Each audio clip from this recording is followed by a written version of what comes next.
Hi, hope you're having a great day. You're watching JFG Entertainment, and for this video, I'm gonna be ranking the Spider-Man films from worst to best. So yeah, let's get into it. I'm really excited. This will contain spoilers for Spider-Man Across the Spider-Verse, so just be aware you haven't seen the film. Go check it out, it's amazing, and then come back to this video. Alright, let's get into it. So, at 10th place, we have Spider-Man 3. This is my least favorite Spider-Man movie, but it doesn't mean that it doesn't have its great moments. I think the final battle is very iconic. I think the black suit in this movie is iconic, and though I don't think they did Venom justice, I think it's still a really cool thing. And of course, I saw it when I was really young, so this is part of what I grew up with. So, and I thought like Harry was done great in this film. So while there's some really strong positives, but there's also some really strong negatives. I think the cutting and editing of this film was just all over the place. I think that the villains also were all over the place, like the story with Sandman and how he killed Peter's uncle and whatnot. I think that was a mess, just a big mess. So there's some things that I didn't like from the film, but there's some things that I really did like. So it just ends up being last place, but it doesn't mean that it's bad. I will still watch it happily and I still enjoy it.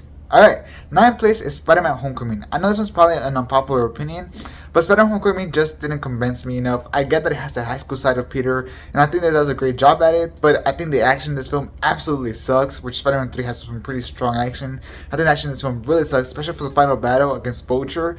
I mean, that was really bad. I did not like it at all. However, I like that the fact that the Vulture is Liz's dad. I think that was a really cool plot twist that they added in there, and that scene whenever he's in the car is amazing. Just for that, it goes over Spider-Man 3. And also, I think I really like how they reinvented Vulture to be like this guy that kind of cleans up after the Avengers and whatnot. I thought that was a really cool thing, and how he makes a suit off like the Chitauri army and whatnot. All that sounded amazing to me, and I loved it. I really did love it. So I think there was some really strong things with this film. Just overall, it just didn't have that much Spider-Man for me, and just I think it fought on the action standpoint, which is something that Spider-Man really has to have, which is why I put it down in 9th place. Alright, moving on to 8th place, and that's going to be The Amazing Spider-Man 2. And the reason why this one's not last, like most people have it, is because Gwen's dead. I thought Gwen's death was done so perfectly that honestly, it just can't go last just because of that. Or second to last. I think it's better than Homecoming just because of that. I think Andrew Garfield did a great job acting that scene out. I thought you really felt Gwen's death in that film, like really felt that. I think it was amazingly done. Beyond that, there's some things that obviously didn't work from the film. Harry Osborn completely sucked in the film. Electro was I kind of liked him, I kind of didn't like him. He had some stuff that I liked, like the song that he had, I thought was really cool. Which brings me to my next one. The score for this film, it's really awesome. Also, the visuals for this film, it's really awesome as well. And the action for this film is crazy. Like, it's really well done. Electro versus Spider-Man was one of the best like scenes I've seen. Like, it just looks visually pleasing. The only bad thing about this is the story. The story is all over the place. It's a complete mess. It doesn't make any sense, especially when it comes to Spider-Man's parents. So all that kind of just makes it fall down. But I still think it has some really strong stuff. How Spider-Man's getting hunted by like Gwen's dad, of course. Like, he just feels like the guilt, you know what I mean? And Andrew Garfield, of course, he's my favorite Spider-Man. So he has to be higher than the other two films. Alright, moving on to 7th place, and it's going to be Far From Home, a film that I know is very controversial and very divisive. I personally do like it. I think it's a really nice film. I think it doesn't get that much of the Spider-Man high school side of it, but I think it gets just enough because it's still on approach and everything, and I enjoy that part of the film. Beyond that, I think that my favorite thing about this film by far is Mysterio. Mysterio really carries this film higher than it should be, because I think that the way that Jake Gyllenhaal plays Mysterio is perfect. I like the way they reinvented it to the modern Mysterio, where he has those drones. I think that was amazing. That one scene in the middle of the film where he's like he has all these illusions on Spider-Man, and Spider-Man completely gets destroyed. That was right off the comics, amazing. Really awesome, strong stuff. And Spider-Man dealing with like Iron Man's death and how he still feels really sad and having to get over that and whatnot. I think that's also really cool. And also just to see the world after Endgame, I think was a nice thing to see. So I really like Far From Home. I think it was a great well done movie. I know a lot of people don't like it, but I personally liked it just because Mysterio was so good. And that post-credit scene, how can you not love that post-credit scene where they reveal Peter Parker's identity? Best post-credit scene in the MCU, in my personal opinion. It was just mwah. And we had the return of Jameson. I think that was amazing. Alright, 6th place, and that is going to be The Amazing Spider-Man, the first one.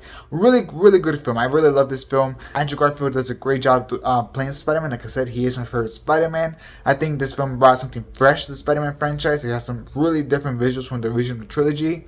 and from any of the other films, to be honest. But I really liked it. It kind of takes a different take on Spider-Man. It's a little bit of an edgier take, a little bit of a darker take. I liked it a lot. I think the Lizard was a good villain. I think he was great on that thing, but I think he was a good villain. And the action scenes, I think, were amazing. I think just the reinvention of how they did Spider-Man overall worked for me.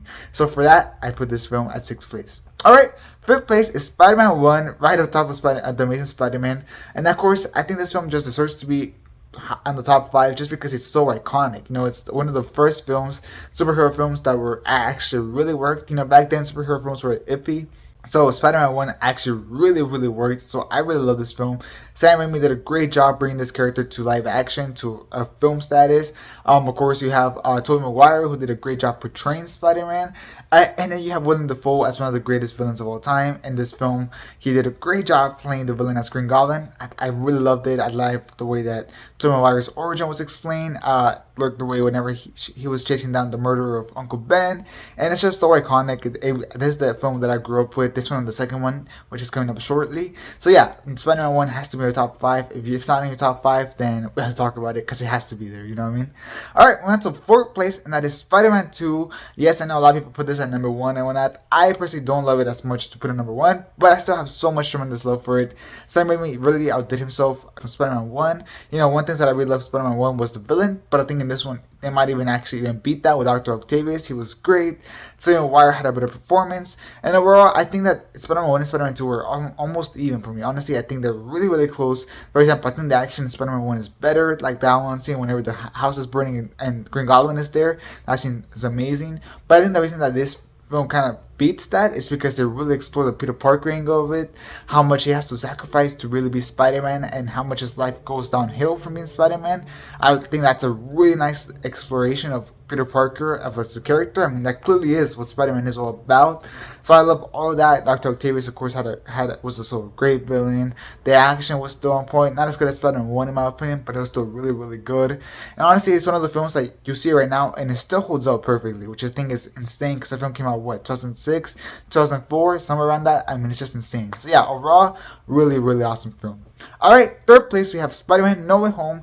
And how can you not have this in the top 3? I mean, it's literally the 3 Spider-Mans in one film. Just for that, and just because it wasn't just like the Flash movie where they just had like a cameo for no reason. No, they were actually supporting characters that contributed to the story of Spider-Man. I thought it worked perfectly. I love seeing what happened to Tobey Maguire's Spider-Man, and especially what happened to Andrew Garfield's Spider-Man post Gwen's death.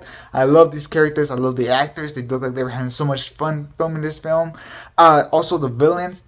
Amazing, especially Green Goblin. Wow, what a performance from Willem Dafoe. He was awesome. Aunt May's death was perfectly done. Honestly, I think this film had like a stretch of like 30 minutes of full perfection from the moment that they get to Happy's apartment to post Aunt May's death to the point where Spider-Man's come into the screen to the point where like they start talking about Uncle Ben to Tom Holland's Spider-Man. All that, just amazing. And if you did not feel like something on your heart whenever you saw the 3 Spider-Man swinging together, I mean, I don't know what's wrong with you. It was one of the best ones for me and my cinematic experience. I mean, I was just so excited, so happy. So yeah, just for that, it has to be top 3. One of the best experiences I've ever had in theaters. Alright, 2nd place is Into the Spider-Verse. I absolutely love this film. I remember seeing this film, I think it was a Saturday, the weekend that it opened, and I remember going there, not having super high expectations, but of course it is a Spider-Man film. It was animated. I heard some good things from the reviews. I was like, let's go check it out. And wow, was I absolutely shocked by how good this film is. And you know this one's going to be good. As soon as Peter Parker dies at the start of the film, I was like, that was shocking to me. That was extremely shocking. You never seen Spider-Man die in a film before, and whenever that happened, I was absolutely shocked. The song with I'm Not Scared of the Dark, that song was amazing. The animation was mesmerizing.